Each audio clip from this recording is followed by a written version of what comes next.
If you saw a slender, middle-aged woman in a rough cotton coat quietly wiping up a spill on the floor of a supermarket, what would you think? A janitor? Someone hardly noticed? Just the cleaning lady who's always there every morning? But what if I told you that very woman silently saved an entire store chain from collapse? Not with a title, not with authority, but with something they don't teach in business school: quiet persistence. The story you're about to hear doesn't begin with a boardroom meeting. There's no spotlight, no grand applause, just one person slowly erased from the very place she once helped build. And yet, her silence, when finally heard, forced an entire system to change from within. Marcus Ellison was not the kind of CEO who preferred to sit behind a desk and make decisions from afar. Over 2 decades, he had built Riverbend Grocers from a second-rate grocery chain into a 70-location powerhouse spanning the Midwest. He understood that numbers could say a lot, but they never told the full story. That's why on the final Tuesday night of the month, while reviewing quarterly reports at home, Marcus was surprised to find an email directly in his personal inbox, a private address known only to a handful of trusted people. No subject line, no signature, just 3 simple lines. Mr. Ellison, you need to see what's happening at Store 19 in Cedar Heights. Management is destroying good people. If no one stops them, some won't recover. That was it. No attachment, no scent of threat or accusation. Yet somehow the coffee he sipped right after reading it tasted noticeably more bitter. Store 19 had long been labeled as stable by internal audit standards. Performance wasn't remarkable, but no major HR incidents had been flagged. Still, Marcus had learned long ago that silence didn't always mean peace. He checked the system. The current manager was Darren Lott, appointed 3 years ago when the chain expanded rapidly into eastern Ohio. Darren's performance reviews were solid. Sales were trending slightly upward. Turnover rates were low, labor costs consistent. But in retail, stable could be the most deceptive trap. Marcus knew that just one person in power making the wrong calls could silently warp an entire store's culture. He didn't reply to the email. He didn't alert anyone on the executive team. Instead, he called the only person in the company who knew how to organize a discreet field trip: Sarah, his executive assistant since the early days when Riverbend had only 6 stores. "I need a new alias," Marcus said simply over the phone. "New name is Jordan Miles. I need to be in Cedar Heights within 72 hours. Send me a full employee uniform, alias records, labor safety documentation, and a training schedule. I'm a seasonal hire at the front register. No one can know." Sarah didn't ask questions. She simply replied, "Understood," and 2 hours later, everything arrived via encrypted email. 3 days later, on a crisp Friday morning, Marcus Ellison stood in front of Store 19, now appearing as Jordan Miles, the new hire from Columbus, looking to be closer to his ailing mother. He wore the blue Riverbend Grocer's vest, a slightly crooked plastic name tag, and reminded himself to get used to not being recognized. He walked through the side hallway, commonly used by staff to enter through the back. Inside the break room, a small group chatted quietly. The coffee machine sputtered, and a sign still hung on the bulletin board. "Reminder: deduct 15 minutes of break time if you leave the building during shift." Jordan read it without comment. He just nodded when a trainer named Jake led him through the basic safety orientation. An outdated video complete with early 2000s background music and demonstrations on how to handle spills, lift boxes, and interact with difficult customers. He didn't focus on the content of the video. Instead, he watched the room, studying expressions, reactions, the rhythm of daily life in that small space. Within just 20 minutes, Marcus noticed something unusual. Everyone was polite, but guarded. Each time the break room door opened, conversations dipped to a hush, and especially so when a white man, around 35, in a crisply ironed shirt entered. The energy in the room instantly dimmed. He said nothing, simply glanced around, and yet one older female employee quickly tucked away her phone. Another stopped mid-bite and closed her lunch container. No introduction was needed. Marcus knew instinctively that was Darren Lott. Later, when Marcus was assigned to Register 5, he was guided by a woman named Naomi Carter. Early 30s, hair tied up, deep brown eyes with faint dark circles, the mark of someone who sleeps little and worries much. Her vest was slightly worn, collar with a few minor creases, but she spoke calmly, courteously, and with an unusual patience. "Welcome to Riverbend," she said with a small smile. "I'm Naomi. If you need anything, just ask. I used to be the new hire once, fumbling with the scanner, botching discounts, even spilled milk all over the register once." Marcus smiled. This was not someone who caused problems in a store. But what had made her a target? Naomi carefully explained how to scan items, process discounts, and handle returns. Throughout it all, Marcus noticed her extra caution, like every move might be misinterpreted. At one point, when the scanner glitched, she didn't touch the system. She immediately called it. "You don't want to mess anything up here," she whispered. "One wrong move, and they'll log it instantly." Marcus noted that. By late morning break, Naomi invited Marcus to sit with her at a small table near the window. "Everything going okay?" she asked. "There's a lot to learn, but you're picking it up fast." Marcus nodded. "Probably because I have a good teacher." Naomi gave a soft chuckle. "Around here, if we don't help each other, who will? But just a heads up, try not to catch Darren's attention. He doesn't like too many questions." Marcus didn't react, but inside he knew he was exactly where he needed to be. Back at the register, Marcus saw Darren in the fresh produce section. He was speaking to another employee in a flat voice, but with eyes sharp as glass. "If you don't have those milk crates on the shelf by 4 p.m., don't bother coming back for your evening shift. Got it?" Then turning to Marcus, he forced a smile. "Hey there, newbie. I'm Darren. Hope you'll be more efficient than some of the veterans around here." Naomi stood beside Marcus, hands subtly tensing, but said nothing. After Darren walked away, Marcus asked softly, "Is he always like that?" Naomi simply replied, "I've met difficult people before, but he's the kind who makes you afraid to breathe wrong." Marcus returned home that evening with his mind spinning. He hadn't witnessed any overt misconduct. No major customer complaints, no shouting, no one walking off mid-shift. But the suffocating atmosphere, the fatigue etched on Naomi's face, and Darren's calculated coldness, it all felt like dust coating the company's Respect Integrity Support sign posted at the main entrance. He thought back to the anonymous email. Someone had seen something worse than what he experienced in just one day. And Marcus knew that to understand it fully, he'd have to stay longer and see it from within. With the name Jordan Miles, a freshly printed employee badge, and a pair of eyes ready to uncover what had been buried, Marcus made a decision. He wouldn't just listen. He would witness firsthand what could possibly make someone like Naomi Carter learn to live quietly inside the very place she worked. 7:02 a.m. on Monday, Marcus Ellison, now operating under the name Jordan Miles, arrived at the staff entrance of Riverbend Grocery Store 19, right on time for his first weekly shift. The uniform, hand-washed the night before, because the factory chemicals left the collar stiff, was slightly crisp. His plastic name tag already showed small scratches around the edges. He didn't care. What he focused on were the faces in the break room.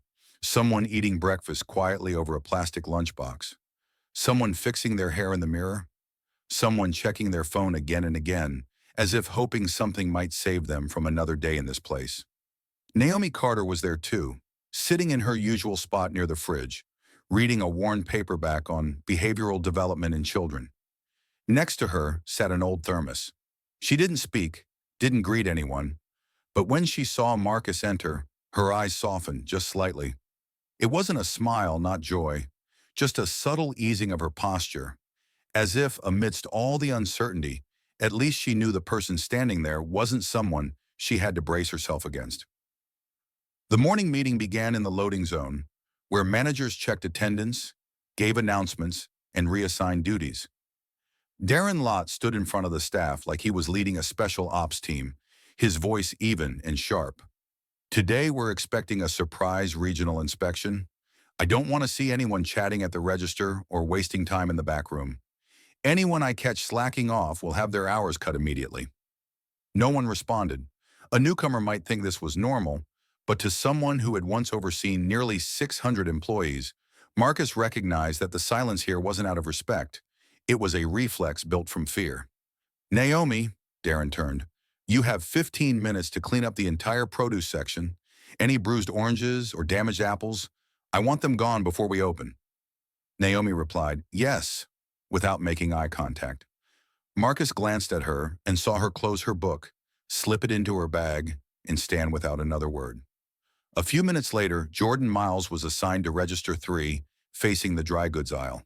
The computer was old, the scanner wired, the screen tinged with a slight green hue, far removed from the updated systems Marcus had personally approved in the 2023 tech upgrade. But the machines weren't what caught his attention. It was the people. There was Elena, a young night school student working part-time at the bakery. Howard, an older employee in beverages with thick glasses and a curved spine from his veteran days. Rosa, a Dominican woman whose shoes always seemed too tight because she couldn't afford new ones. They worked without chatter, without unnecessary movement, without exchanging glances. Marcus felt like he had walked into a soundproof factory. Everything functioned, but not a single moment felt joyful. An hour in, Marcus was learning how to enter barcodes for promotional items when Naomi walked by carrying a heavy tray of fruit. She was small, but her shoulders had long adjusted to that kind of weight. As she passed, she said quietly, "They probably haven't given you the loyalty customer codes yet. If someone asks, just get their phone number and call the manager." Then she moved on. A small tip, right on time, not required, just the kind of courtesy someone offers when they had to learn everything alone with no one to guide them. At 11:36 a.m., an elderly customer stopped at Register 3 with a bag of grapes and a receipt folded into fourths. Marcus smiled and asked, "How can I help you today, ma'am?" She explained the grapes were spoiled when she got home, and today was the first time she could return. Unsure how to proceed, Marcus called out to Naomi, who was stacking items a few feet away. She approached, took the receipt, checked the date, and said gently, "Our policy for fresh items is 3 days, but she's a regular. We can handle this flexibly." Before Marcus could respond, a familiar voice cut in from behind. "Ms. Carter, I don't recall approving any flexibility in our return policy." Darren had appeared, face blank, voice cold as steel. "This customer is outside the return window. Rules are rules. If you're unsure, maybe reread the employee handbook." Naomi paused for a moment, then replied softly, "I just thought showing a bit of flexibility might make her feel respected. She's been shopping here for over 10 years. Darren smirked, glancing at Marcus as if to drive home a lesson. "And that's exactly why you've stayed in the same role, Naomi. Feelings don't drive profits." He turned to the customer.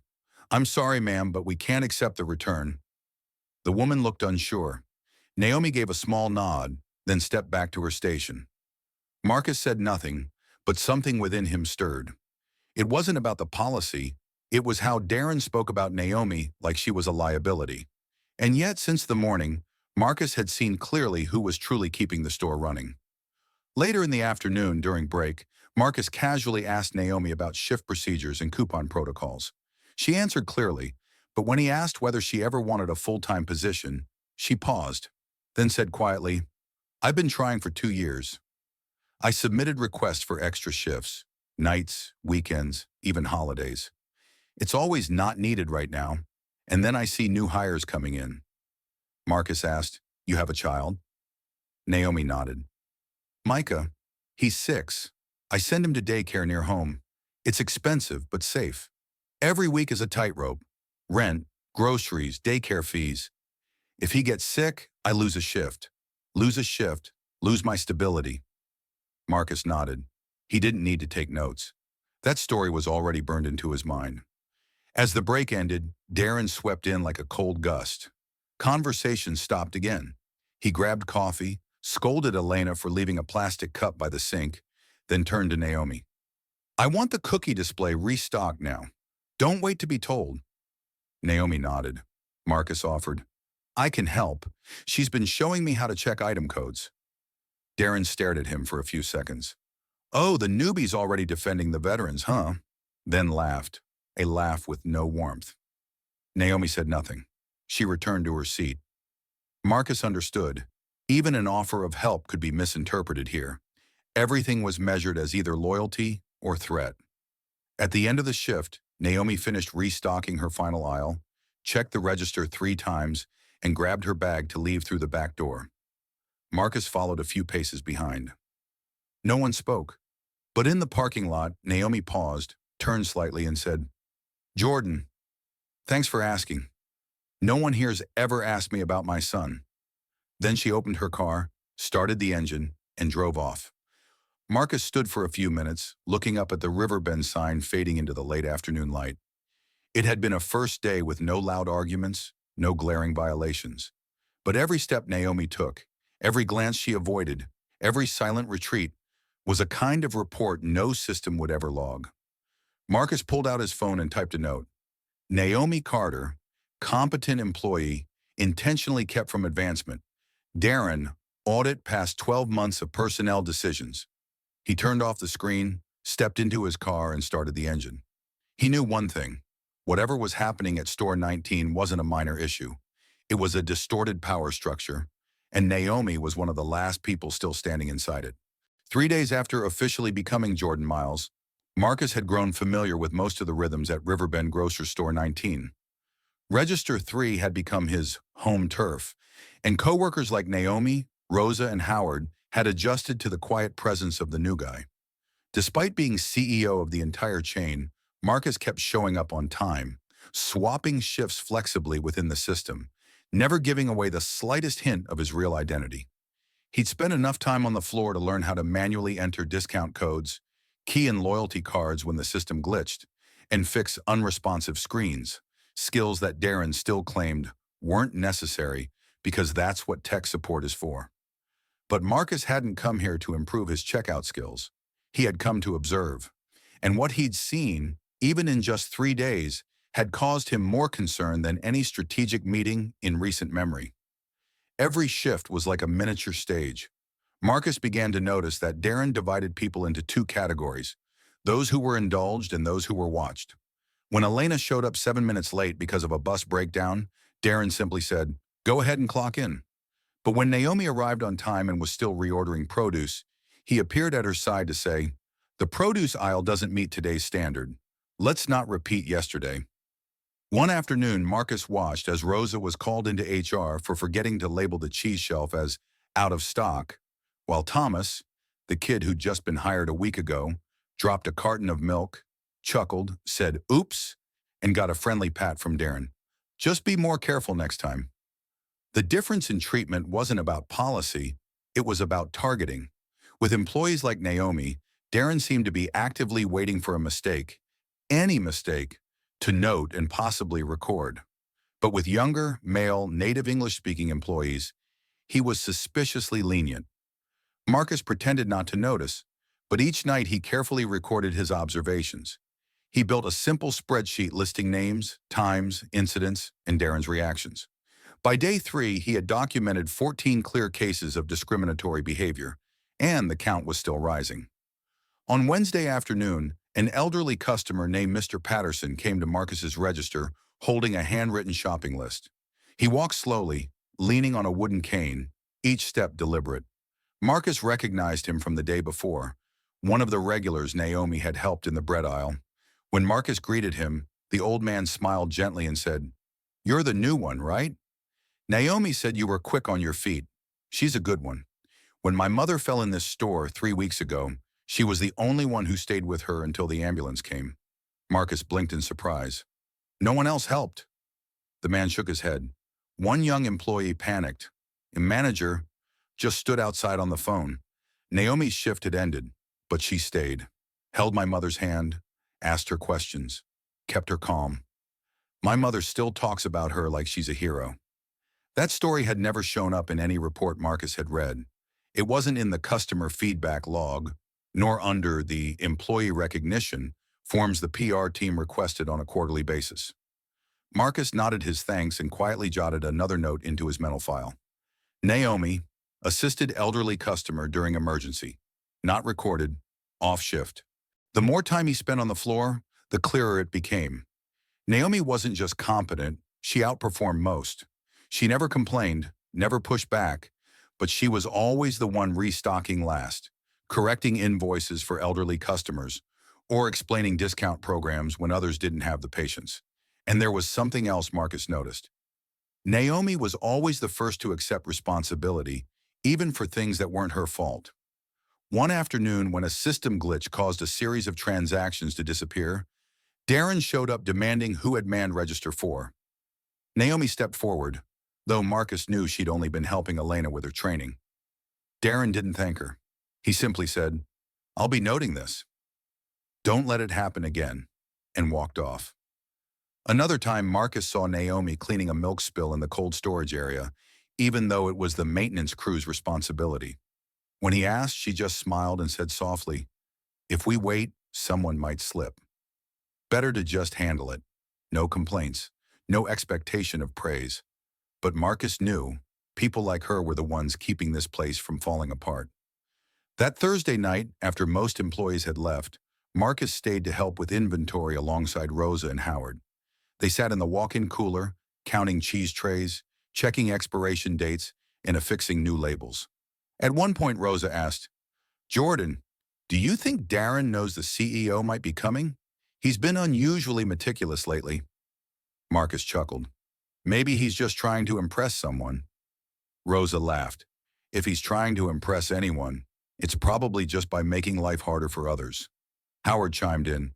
"I've been here 8 years. Seen lots of folks come and go. They couldn't take it. Naomi's the only one who's stuck around, even though she gets it the worst." Marcus asked, "Why doesn't she just transfer somewhere else?"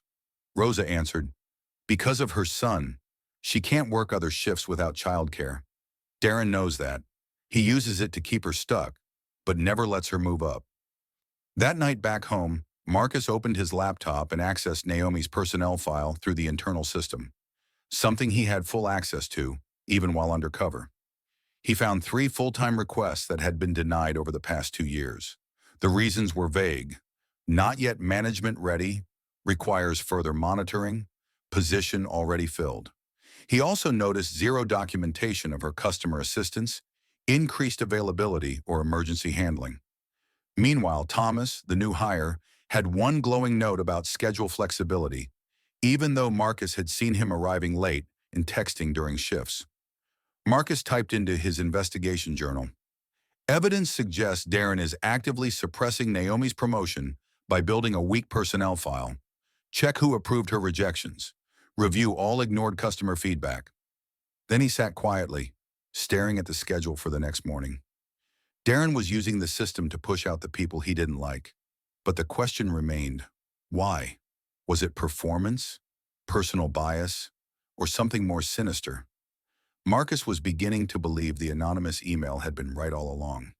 This wasn't just about Naomi. This was about a system being warped, and people like Darren using power as a weapon to push the decent ones out of the game. The break room of Store 19 sat behind a heavy metal door with a fading taped sign, "Employees only, no merchandise allowed." Every time Marcus, posing as Jordan Miles, walked through it, he felt like he was stepping into a different world. It wasn't the space itself, just 270 square feet, 3 round plastic tables, a microwave, a shared fridge, and a bulletin board cluttered with so many overlapping papers that no one read them. It was the atmosphere. If the retail floor was where people wore their service masks, the break room was where they took them off. For a few brief minutes between shifts or during rotation changes, this was where their real selves peeked through.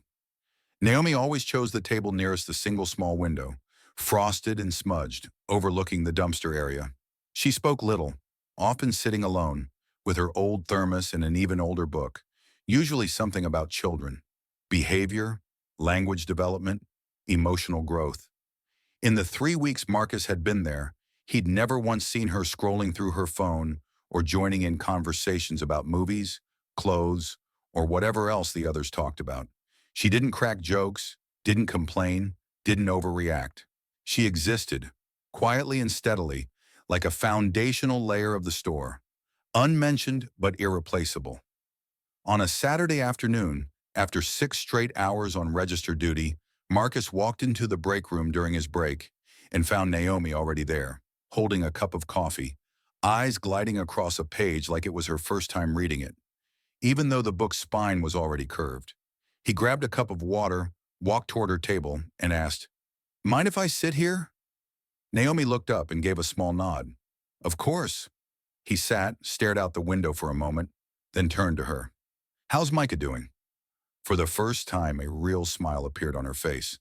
Not polite, but reflexive. The kind you couldn't fake when someone mentioned someone who truly mattered. "He's good. Got praised by his teacher yesterday for reading ahead of his age. I nearly cried." Marcus smiled. "He loves reading?" Naomi nodded. "Loves it. Every night before bed, he picks a book.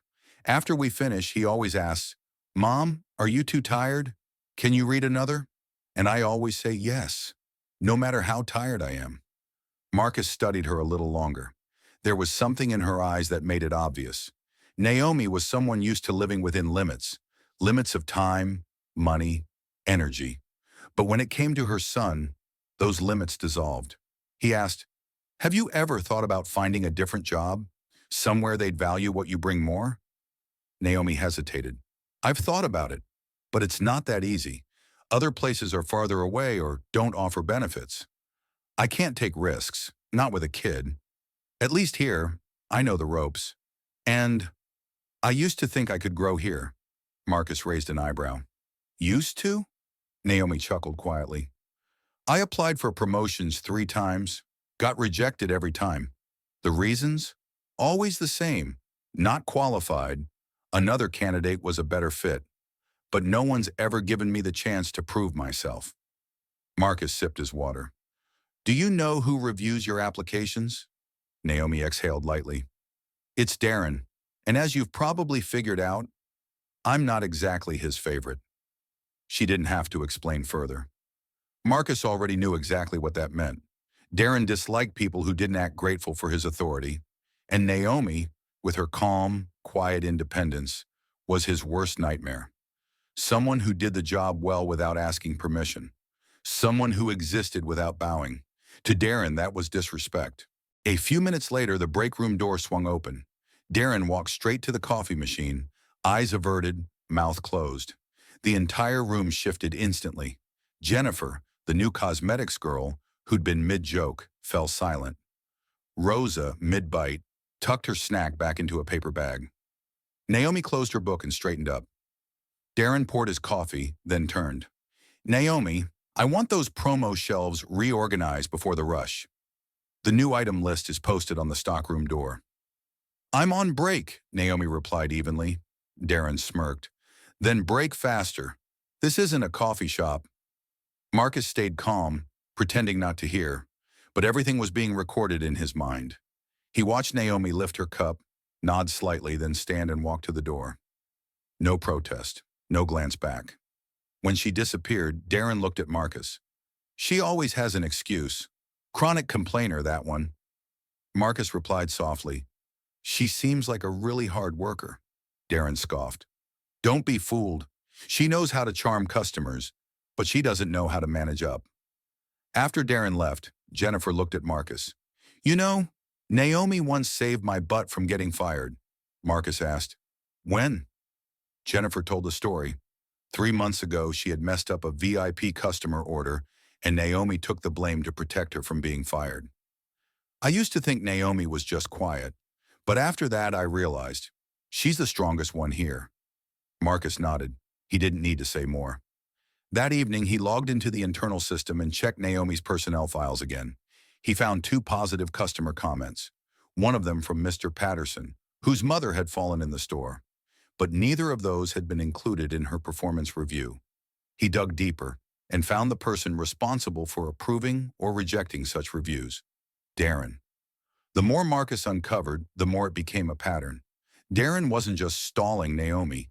He was actively erasing her progress, not by deleting, but by omitting. Praise sat forgotten in the system. Promotion applications landed in inboxes with no replies. Evidence of competence was buried without a trace.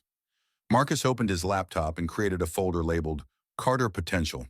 Into it, he pasted the 2 customer compliments, 3 performance snapshots showing Naomi ranked in the top 10% for efficiency, and a short voice recording he had secretly made when she was teaching him how to manually enter special product codes. Her voice was calm, deliberate, instructional, like a professor, not a cashier. The next morning, Marcus passed the produce section and saw Naomi arranging trays of salad according to a new layout. Darren stood nearby, arms crossed, dictating, "Don't place the romaine next to the iceberg. Looks tacky." Naomi didn't argue, but after he left, she quietly rearranged them in a way that made more sense for customer flow, prioritizing visibility and ease of choice over Darren's arbitrary aesthetic. Marcus added another line to his notes. "She's not defiant, she's intentional. Every decision has a reason. And in a system run by people who use power as a weapon, that kind of reasoning was often the first thing targeted for elimination." Monday afternoon brought a steadier flow of customers to store 19 than usual, thanks to a sudden cold snap. Elderly residents from the neighborhood came early to beat the afternoon rain, while homemakers rushed to stock up for the upcoming Easter weekend. Marcus, still known as Jordan Miles, stood at register 3, his legs aching after 5 straight hours on his feet. In his hand was a checklist of promotional items he was assigned to verify, a bonus task given to the eager new hire. In his mind, though, was a dense web of notes documenting the injustices growing like mold throughout this store. Naomi was working today, wearing a thin jacket that barely shielded her from the cold every time she stepped out to the back storage. She had practically skipped lunch. When Marcus offered to help bring items in, she simply shook her head. "I'm used to it," she said. That was the phrase Marcus hated most from her, because used to it was usually what people said when no one ever bothered to fix what was wrong. At 2:15 p.m., an older man walked into the store, cane in hand. Marcus recognized him instantly, the loyal customer who had once shared the story about his mother falling in the store and being helped by Naomi. His name was Patterson, white hair, kind eyes, and the quiet patience of someone who had seen the world. Today he was alone, holding a short shopping list. Marcus approached. "Need help finding anything, sir?" The man looked closely, then smiled. "Ah, Jordan, right? Saw you the other day. Polite young man." Marcus grinned. "Still learning the ropes." Patterson glanced around, then lowered his voice. "Is Naomi working today?" Marcus nodded. "She is. Were you looking for her?" The man shook his head. "No, just glad she's still here." They walked the aisles together, and Patterson began to talk. His voice was deep and slow, as though each word carried an unfinished memory. "A few months back, my mother, she's over 80, slipped in the produce section. It was raining, her shoes were slick, and the floor hadn't been dried. People saw it, but nobody stopped. Someone called security. Someone else started filming. But Naomi, she didn't look away.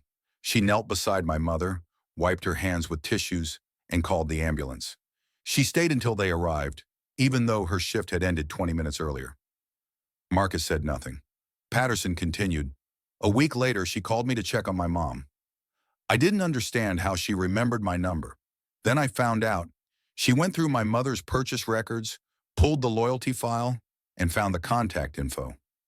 Marcus looked at him. "Did you send any feedback to the store?" "Of course," the man said, his eyes lighting up. "I handwrote it, delivered it myself to customer service, told them she deserved a raise, but I never heard back." Marcus gave a small nod. He knew that letter, if it even reached the right hands, had likely been intercepted, probably still sitting somewhere in the system under pending, or worse, buried in a desk drawer in Darren's office. They reached the cookie aisle. Patterson picked up 2 boxes, then lowered his voice again. "You know, someone like Naomi doesn't need promotion. They just need fairness. But I fear, fairness isn't something people care about here." Marcus asked, "Have you seen anyone else treated unfairly?"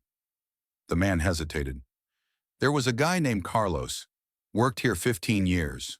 Older, sharp, knew every product code by heart. Then one day they told him to retire early, said he wasn't meeting performance expectations. But the week before that, I saw him lifting heavy groceries into a customer's car. Carlos wasn't weak. He just didn't fit someone's picture anymore." Marcus didn't respond, but inside another puzzle piece clicked into place.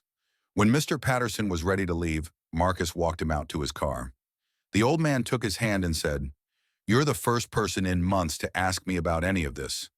If you really are new, then hold on to your kindness. And if you're not, don't let people like Naomi disappear without anyone noticing." Marcus nodded slowly, his heart tightening. Patterson had no idea he was speaking to the company's CEO, but his words, regardless of who received them, would stir the conscience of anyone still capable of caring. That night, Marcus reopened the customer feedback database. He found Patterson's handwritten letter, scanned and stored as PDF, reference number 12,443. It had never been attached to Naomi's performance file. Status: pending, unsorted. Responsible party, DL. He checked feedback number 12,444 and number 12,445, also praising Naomi. Also forgotten, or worse, intentionally buried. He opened Naomi's personnel file. Empty. No positive reviews, no recorded contributions, no off-shift overtime logged, no commendations. Only 3 negative notes. Left customer waiting too long, incorrect shelf arrangement, unclear when responding to customer complaint. All authored by DL, one of them dated exactly to the afternoon Naomi had stayed late helping Mr. Patterson's mother, down to the minute. Marcus sat in his temporary office near the store, staring at 2 separate worlds. One seen by the customers, Naomi, dedicated, kind, reliable. The other, documented by the system, Naomi, careless, unreliable, unworthy of recognition. Between those worlds stood Darren Lott, the man who turned a mirror into a wall. Marcus opened his Carter Potential folder. He added Patterson's PDF letter, the 3 forgotten feedback reports, and a performance comparison chart showing Naomi ranked in the top 15% for transaction efficiency, with the lowest error rate among her peers, and not a single sick day in 18 months. And yet she was the only one denied promotion 3 times in a row. Marcus typed the final line of that day's journal. They couldn't erase her kindness, but they tried, and I won't let them try again. Tuesday night. The clock read 10:42 p.m. as Marcus sat alone in his small rented office just 3 blocks from Riverbend Grocery Store 19. In front of him, his laptop displayed 3 windows simultaneously. The employee shift schedule from the past 3 months, Naomi Carter's internal personnel file, and the CRM system's customer feedback data. Next to him sat a cup of coffee long gone cold, no longer relevant, no longer noticed. He wasn't writing a financial report, nor compiling sales forecasts, the things a CEO was expected to do. Instead, he was diving headfirst into a far more dangerous endeavor, unraveling a cover-up carefully orchestrated and hidden behind the quiet veneer of a company's internal systems. Because after Patterson's testimony and his own cross-referencing, Marcus no longer had doubts. Naomi's file hadn't just been neglected, it had been altered. Worse, possibly forged. Under the alias Jordan Miles, Marcus couldn't access the full details of employee files, but as Marcus Ellison, CEO, he had unrestricted access. And that night, he used it. Through 2-step verification, he logged into the high-level HR administration panel and entered Naomi's employee ID, NC314007. Her profile appeared: name, address, contact info, employment history. But the red flags lay within the disciplinary record section. There were 12 entries, each one marking a disciplinary issue logged within the past 18 months. Notes claimed Naomi had been late by 3 minutes, that a customer complained she was unpleasant, that she had refused shelf reorganization due to personal reasons. All were signed with the same initials. DL. Marcus didn't jump to conclusions. He pulled her actual time logs and compared them to the violation dates. One note from December claimed she arrived late by 3 minutes on the 14th, but the timestamp showed she had clocked in at 7:52 a.m., 8 minutes early. Another note accused her of being uncooperative with a customer on January 9th. The same day, Marcus had personally witnessed Naomi patiently assisting an elderly shopper for over 20 minutes, clearly explaining every promotion line by line. He even had an audio recording from that moment. In it, Naomi was calm, professional, and apologetic about an inventory issue that wasn't her fault, which meant at least 2 entries were outright false. And if 2 were falsified, how many more had been fabricated? Marcus clicked into the Internal Notes tab. The final entry made him stop breathing for a moment. NC, continue monitoring. Recommend no promotion consideration next quarter. High reputation risk. Consider IOR if no behavioral improvement by end of May, entered by DL. 2 weeks ago. Marcus read it again and again, then accessed the internal email thread between Darren and HR. There it was, a message requesting a review of Naomi Carter's cultural fit within the company.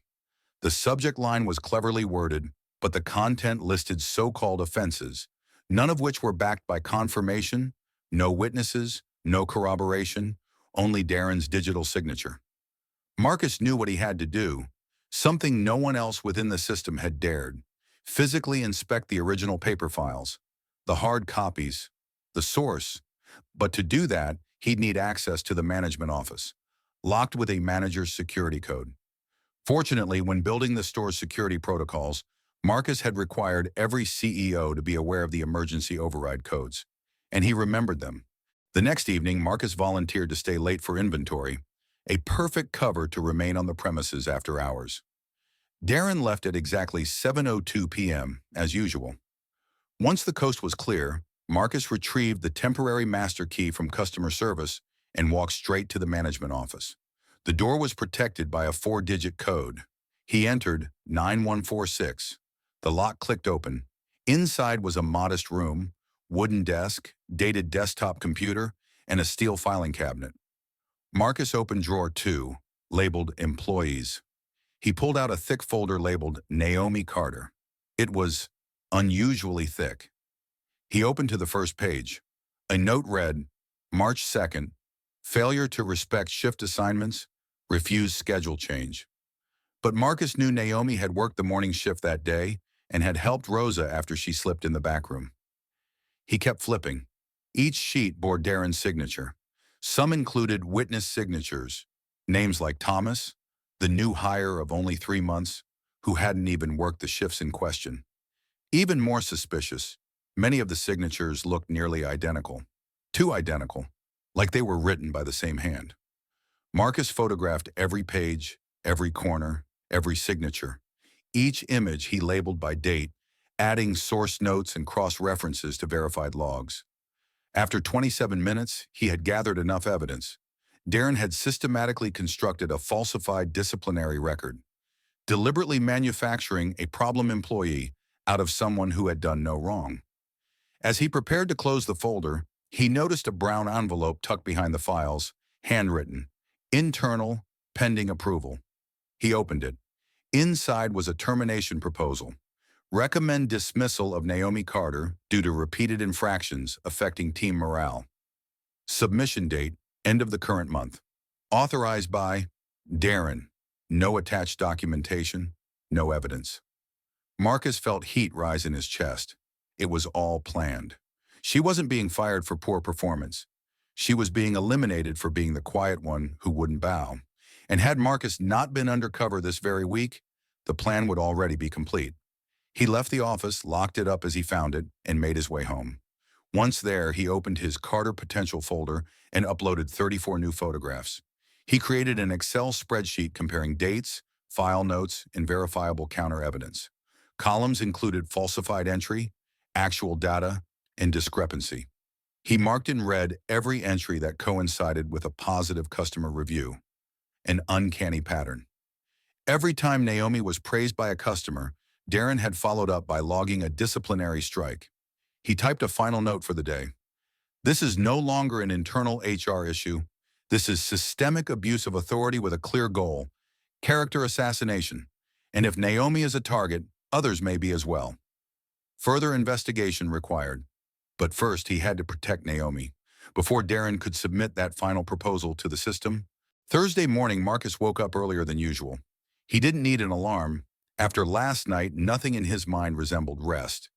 The images of each falsified page in Naomi's file, the spreadsheet he'd built by hand, and that scrawled recommendation of termination signed by Darren Lott haunted him every time he blinked. But Marcus wasn't one to act on impulse. He had built an entire retail empire on precision, verification, and big-picture thinking. And this time, he knew he had to dig deeper. Those files were just the surface. He needed to understand why Darren had done it, what system had allowed it, and most importantly, were there other Naomis being quietly erased in the shadows? After a short morning shift as Jordan Miles, Marcus returned to his rented apartment and opened his laptop. He logged into Riverbend's executive admin portal, a tool he rarely used, but one he was about to leverage fully. He began with the employee performance summaries for Store 19 over the last 3 years. On the surface, everything looked stable. Turnover rates low, staffing costs decreasing each quarter, employee productivity up 4.7% over the past 18 months. Darren's reports were polished, filled with charts, inter-store comparisons, and glowing recommendations to maintain the current management structure due to clear effectiveness. But something didn't sit right. Marcus scrolled to the staffing changes section. Over 3 years, a total of 14 employees had left, 5 due to personal reasons, 3 voluntarily resigned, and the rest were let go for failing to meet performance expectations. He began tracking each one. The first name, Carlos, the longtime employee Mr. Patterson had mentioned, was listed as taking early retirement due to health concerns. But Marcus found an internal note from Darren. Recommend accelerated retirement due to inability to maintain current pace. No acknowledgement from Carlos, no exit signature. The second, Dana, from the produce department, had left 6 months ago. Her file said, created negative atmosphere. But Marcus uncovered an email she'd sent to HR stating she resigned after being threatened with disciplinary action for asking too many questions about maternity benefits for single mothers. The third, Clara, age 51, Latino, 6-year veteran, was dismissed for failing to follow shift transition protocol. Marcus checked her punch records. She'd never been late. The dismissal had been authorized, again, by Darren. Marcus opened a new spreadsheet and began logging the names. Carlos, early retirement, over 60. Dana, single mother. Clara, older minority woman. Out of the 14 exits, 10 were women. 7 were single mothers. 5 were over 45. 4 were immigrants. Only 2 were men under 30, and both had resigned voluntarily for other opportunities. Meanwhile, those marked as high-performing and retained all shared a distinct profile. Young, male, native-born, unmarried. Thomas, the new employee Darren praised last week, had arrived late 5 times in 2 months. No marks on his record. Naomi, by contrast, 18 straight months without a single sick day, highest transaction efficiency in the front-end team, had 12 consecutive disciplinary notes in her file. Marcus scrolled to labor costs by quarter. One line stood out. Store 19. Labor costs down 17% in 18 months. He drilled down further into the manager performance bonuses section. Darren's bonus had increased steadily each quarter. Reason: maintaining optimal staffing ratios. Marcus understood now. At Store 19, optimal meant purging people who added weight to the payroll, not because they underperformed, but because they had kids, age, healthcare needs, or, worst of all, a voice. He opened the secure communications folder, where all email exchanges between store managers and regional HR were stored. In one thread, Darren had written, "Need more discretion in handling low-yield staff, especially those who resist direction or challenge policy. We need to preserve team culture." The reply, "Understood. As long as documentation is thorough enough to avoid HQ audit, proceed." So that was the loophole. As long as Darren documented mistakes, no one reviewed them. And team culture really meant no questions allowed. Marcus closed his eyes for a few seconds, then opened the Carter Potential folder again. He added 12 of Naomi's time cards, 3 snapshots of performance reports, 5 customer reviews, and 1 audio clip of Naomi calmly coaching Thomas through a promotional code entry, fixing his mistake without complaint. Then he pulled up the HR dashboard. Under promotion readiness, Naomi's name was marked. High risk, do not recommend. Reason: lacks flexibility, uncooperative with management. That phrase, Marcus was sure, was the final nail Darren intended to drive into Naomi's coffin. This couldn't be fixed with a phone call. Marcus needed someone from outside Darren's reach, someone who knew the system, but hadn't been blinded by it. He opened his private email and typed an address, rebecca.martinez@riverbendcorp.com. Subject, urgent audit request, store 19. Body, Rebecca, I need you to initiate a covert audit this week at store 19 in Cedar Heights. There are signs of HR record manipulation, discriminatory practices, and falsified data. I've attached all evidence collected so far. This goes beyond internal mismanagement. It threatens the integrity of our operating model, and it is destroying people who deserve to be protected. Do not alert anyone in advance. Treat it as a routine inspection. This time, we're not just correcting a mistake, we're resetting the foundation. Signed, Marcus Ellison, CEO. He hit send. Friday afternoon. The sky hung gray with the heaviness of a coming spring storm. Riverbend Grocers was busier than usual, with customers flooding in, clutching hastily printed shopping lists, while employees moved so quickly they could only acknowledge each other with nods in passing. Amidst the chaos, Marcus, still in disguise as Jordan Miles, was watching as always. But today he wasn't looking for mistakes or collecting evidence. He was waiting for something else, a moment of truth, a chance to capture what Darren had so carefully erased in every report, the actual competence of Naomi Carter. He had planned it the night before, a casual training session, unscheduled, undocumented, unrequested, the kind of impromptu rookie lesson that rarely made it into performance logs, but which revealed the real measure of a workplace, how people passed on their knowledge, how they listened, how they adapted, how they wrapped skill and character into every sentence spoken. And Marcus knew, if Naomi was the person he'd come to believe she was, she wouldn't refuse a simple request to help, not even if no one asked her to. Around 3:30 p.m., as Darren ducked into his office for a so-called Zoom meeting with Regional, Marcus approached the produce section where Naomi was restocking a new delivery of Granny Smith apples. Naomi, he said gently, I've been struggling with the scale system back here. If you've got a moment, could you walk me through it again? Naomi looked up, studying him for a few seconds, perhaps checking for sarcasm or hidden motives. Then she nodded. Sure, it's not too complicated, just a bit annoying if you're not used to the item codes. Marcus nodded and followed her toward the back of the produce section. The scale sat in a corner beside the chilled vegetable bin. Naomi began demonstrating, narrating as she moved. First, the item code. Every type of produce has a PLU. If the customer picks loose fruit instead of packaged, you'll have to input the code manually. For example, Fuji apples are 4131. Granny Smiths are 4017. If you enter the wrong code, the price will be off, and that'll get flagged. Sometimes the customer won't notice, but Darren always does. Marcus nodded and casually tapped his phone, which sat clipped to his front apron pocket. He hit record and kept it at an angle where the mic could catch everything clearly. Naomi continued, when you weigh the item, center it on the scale. Don't let the bag hang over the edge. These older models throw off the reading if it's uneven. Once the label prints, stick it on immediately. Don't let the customer do it. Some of them switch labels to save a few bucks. She didn't speak quickly, but every word was crisp and purposeful.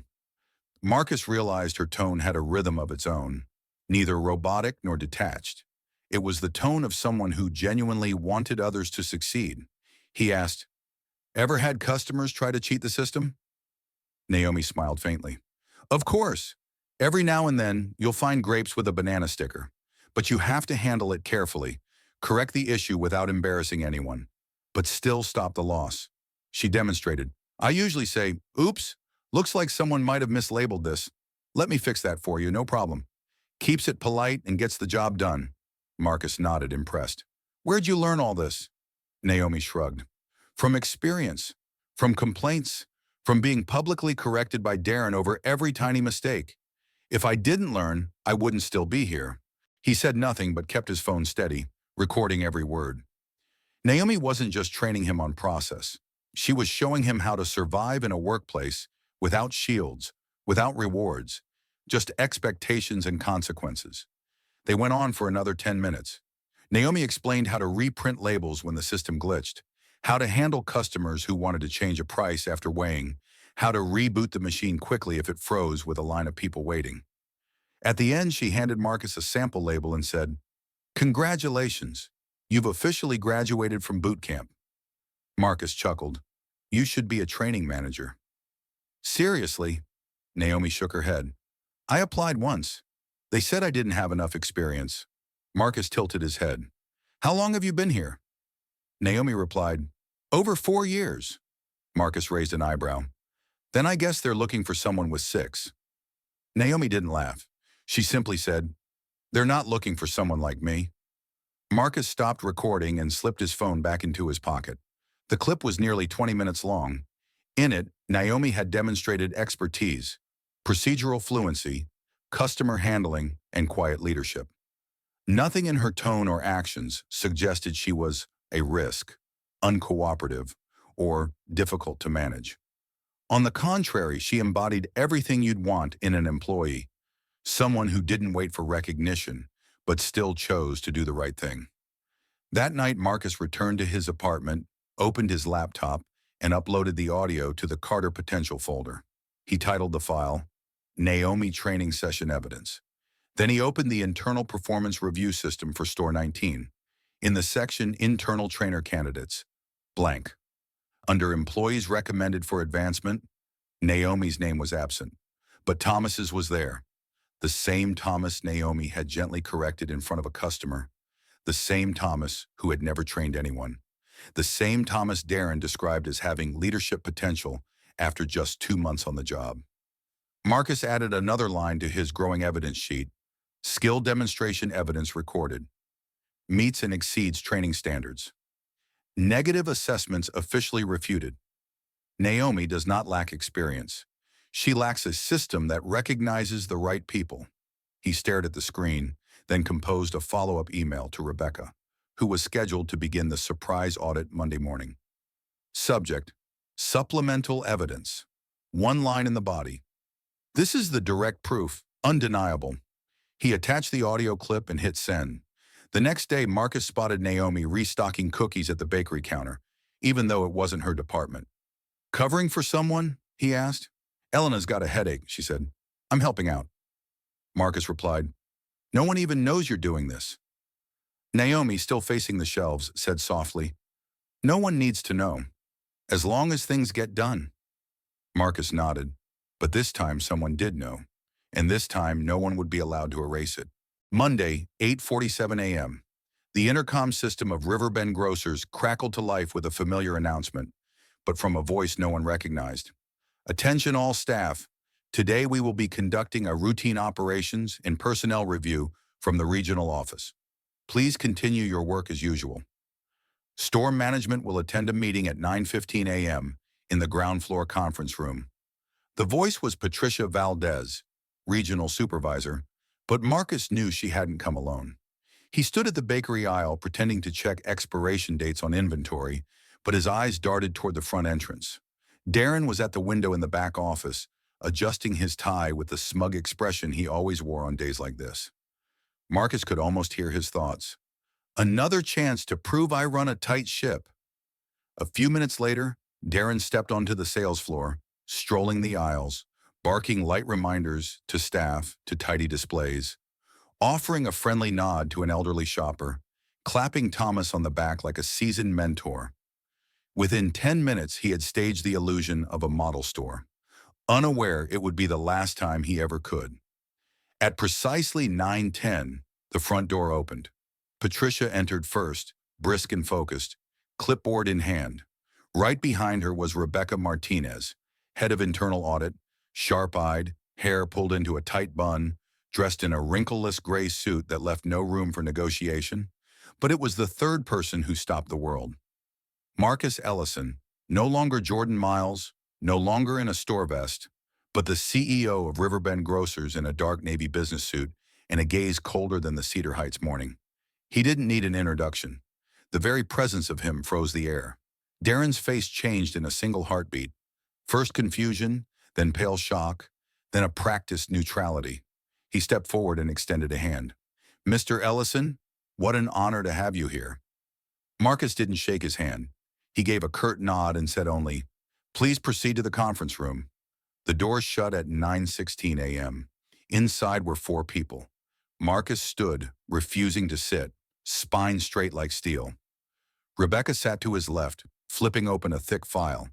Patricia sat across from Darren, who had just pulled out a chair and was failing to hide the tension in his hands. Patricia opened.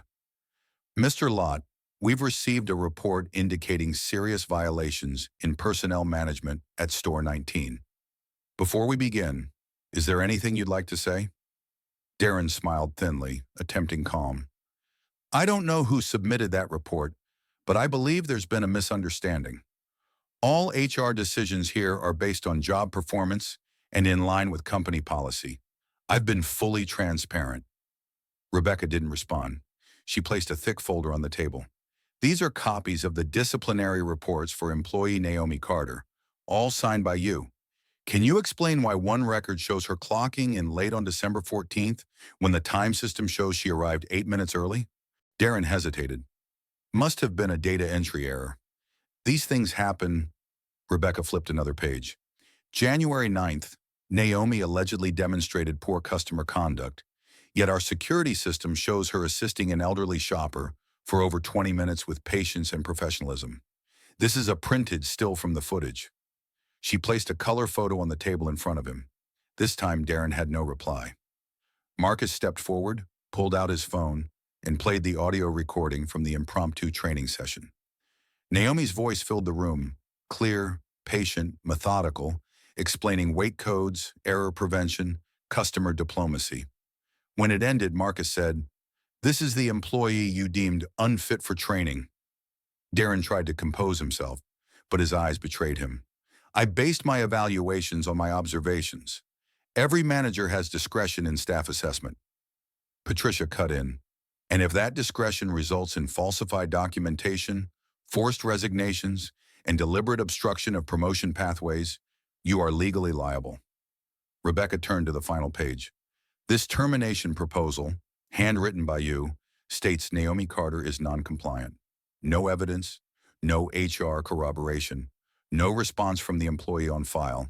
And this line here, process before end of month. Sooner is better. Would you like to amend your statement? Darren stood, voice rising. She was always a problem, always had something to say, always created pressure. I need control over my team. If I don't clean house, the store will collapse. Marcus stepped in, locking eyes with him. Stores don't fall because someone asks questions. They fall because someone thinks they can erase anyone who doesn't bow to them. Rebecca nodded. Darren Lott, effective immediately. You are suspended pending investigation for falsifying personnel records, abuse of authority, discriminatory practices, and obstruction of employee advancement per Riverbend corporate policy.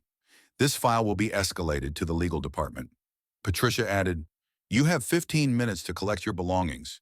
HR will escort you off-site. Darren looked as if he might protest. Then he said nothing. He packed in silence and left the room as employees watched from a distance. They'd seen the printouts, heard the recording. Truth was no longer hidden. For the first time, Darren Lott was not feared. He was seen, and seen clearly. As he exited the building, Marcus walked to the intercom near the front service desk, lifted the microphone, and spoke into it with clarity. This is Marcus Ellison, CEO of Riverbend Grocers. For the past 2 weeks, I've worked here under the name Jordan Miles to understand what happens behind the veil of system reports. I cannot allow a workplace where employees are humiliated, blocked, or punished for not aligning with a manager's personal preferences. As of today, that ends. A wave of murmurs spread across the store. At the far end of the bakery aisle, Naomi stood frozen, hand gripping a cleaning cloth. She didn't cry, but her lips trembled, not from fear, but because for the first time in 4 years, she knew she wasn't alone in the fight anymore. Marcus Ellison was never one for grand gestures. He didn't give long speeches at awards banquets.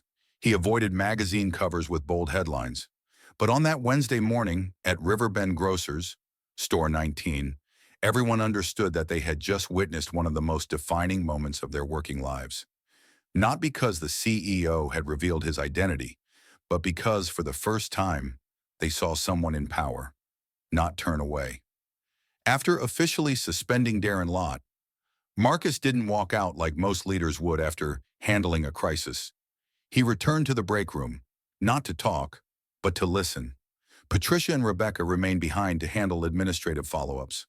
Marcus sat exactly where Jordan Miles had sat for the past 2 weeks, beside the humming fridge and the coffee machine no one ever properly cleaned. He sat among the people who had witnessed injustice, but hadn't known how to speak up. Naomi Carter didn't say anything at first. She quietly gathered a few items from her locker, an old pair of thick gloves, a small pouch of vitamins from Micah, and a photo of a boy in a kindergarten graduation gown. Marcus saw the photo. He didn't ask. He just looked, then turned and asked, "How old is Micah?" Naomi looked at him, paused, then answered, "8. He loves math but hates green peas." They both chuckled softly, breaking the heavy silence. And then, for the first time, Naomi initiated a conversation. "I didn't think you'd come back after all that. No one in your position ever does."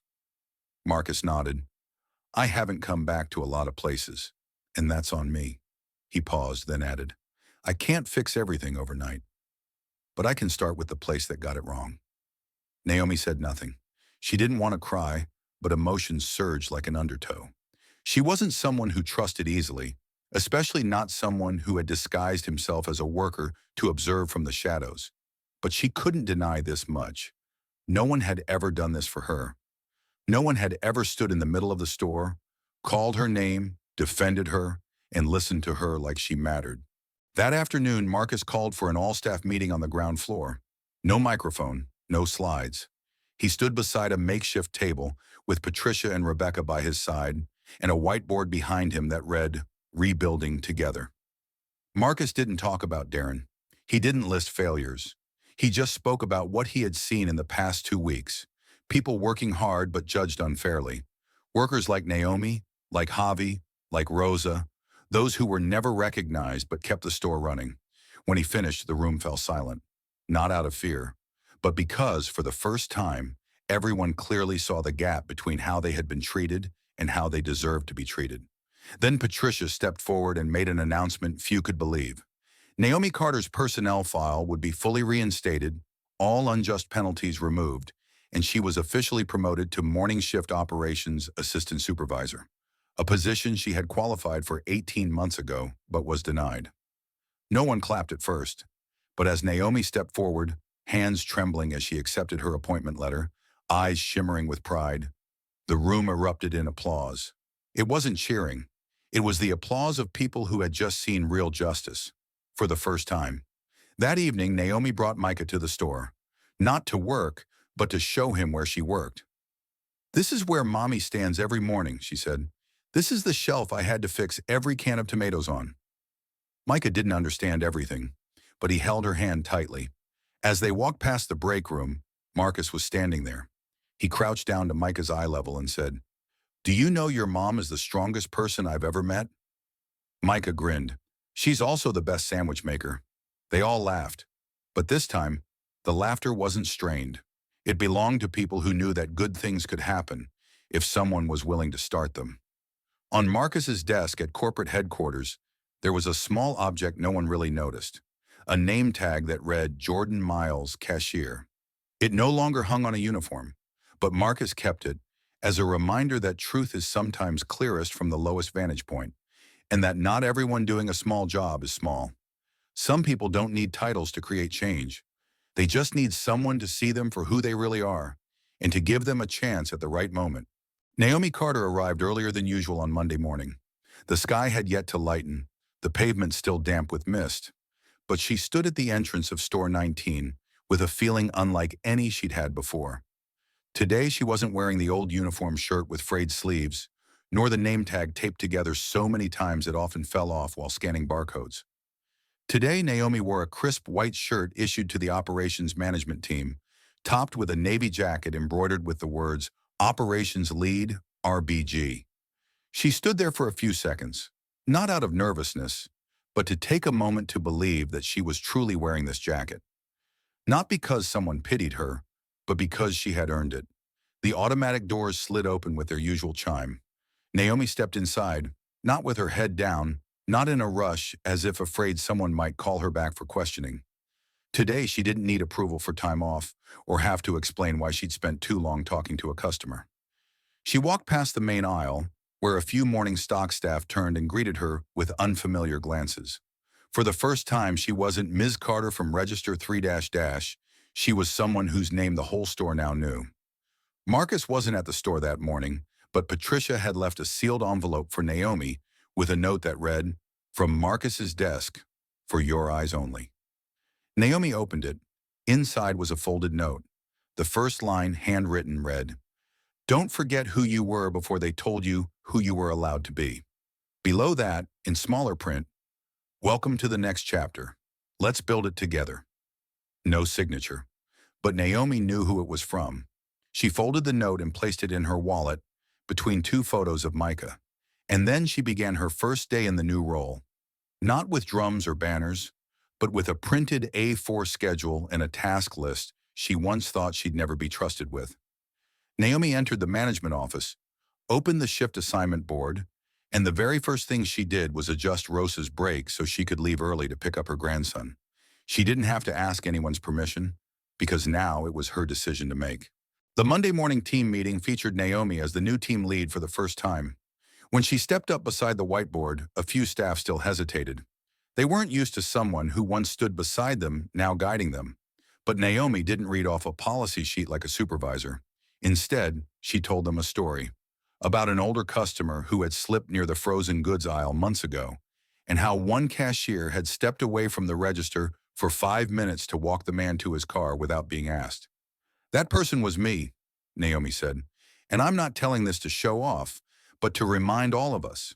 Every time we do something kind, even if no one acknowledges it, this place gets a little better." The tension broke. Javi was the first to smile and ask, "So does that mean I can take a 2-minute break after hauling that water crate?" Naomi nodded. "You can, if you promise to fix the ketchup bottles you left in chaos yesterday." Laughter broke out. Not nervous laughter, not flattery, but the kind of laughter that comes when people realize they're being led by someone who once stood exactly where they are. Micah showed up that afternoon. He stood outside the glass door, backpack slung over one shoulder, and a wrinkled drawing clutched in his hand. On the page was a sketch of a woman in a blue jacket. In crayon, the words read, "My mom is the boss." Rebecca opened the door and bent down to ask, "Who are you looking for, sweetheart?" The boy held up the drawing and said, "I came to give this to my mom." Naomi stepped out, hesitating. She'd never brought her child to her workplace before, but Rebecca smiled and said, "Today's the day he should see it." Naomi hugged her son, then walked him through the store, not just where she worked, but now the place she led. She showed him the frozen foods aisle where she used to mop, the dry goods section where she was once reprimanded for mislabeling shelves. "But I stayed," she told him, "because I believed one day someone would see me the right way." Micah didn't say anything, but the way he looked at her told Naomi everything. She'd been right to believe. At the end of the day, Naomi returned to her desk, checked her email, and saw an internal message from Marcus. "RBG is launching a mentoring program for high-potential frontline employees. I'd like you to lead it." No flashy subject line, no prize attached. But Naomi understood. She was no longer the one waiting for permission. She was becoming the one opening doors for others. On the ground floor of Store 19, the staff notice board now had a new line posted next to the shift calendar. "All suggestions, ideas, and concerns, please drop them in the mailbox labeled Naomi Carter." She didn't make a speech, didn't email the entire chain. She simply placed a small mailbox in the break room, the very room she once avoided whenever Darren walked in. Now it had become the place where people dared to speak, because they knew the person reading their words was one of them. June. The scorching sun made the glass walls at Store 19 reflect every movement inside. But in the corner of the break room, a space that had long been silent, something had shifted. The suggestion box labeled Naomi Carter, once assumed to be just another formality, was now always filled with slips of paper, shoved in hastily, bearing handwriting of every kind, from scrawls to carefully printed letters. More importantly, the content had changed. These were things no one had dared to say before. A night shift worker wrote about being ignored by a supervisor after asking to swap shifts to care for a child. A new associate pointed out how the training didn't match the expectations set in the job listing. And there were thank you notes too, one from a veteran manager, written in brown ink. I used to think staying silent was the only way to be left alone. But when I saw someone like Naomi speak up, I realized I didn't have to bow my head anymore. Naomi didn't respond to each paper. She worked quietly, reorganizing shifts, proposing changes to internal procedures, submitting response reports into the system with a clear annotation. This is not a complaint. This is the truth. And then something unusual happened. Other stores began asking questions. What's happening at Store 19? Why has their staff turnover suddenly dropped? Who approved a former cashier to become a regional mentor? But no one could give a clear answer, because there hadn't been a revolution, no PR campaign, just one person who had once been overlooked, doing exactly what she'd always hoped someone else would do. As Independence Day approached, the regional leadership proposed a recognition summit for the best performing stores. Naomi didn't expect to be called until Patricia sent her a message.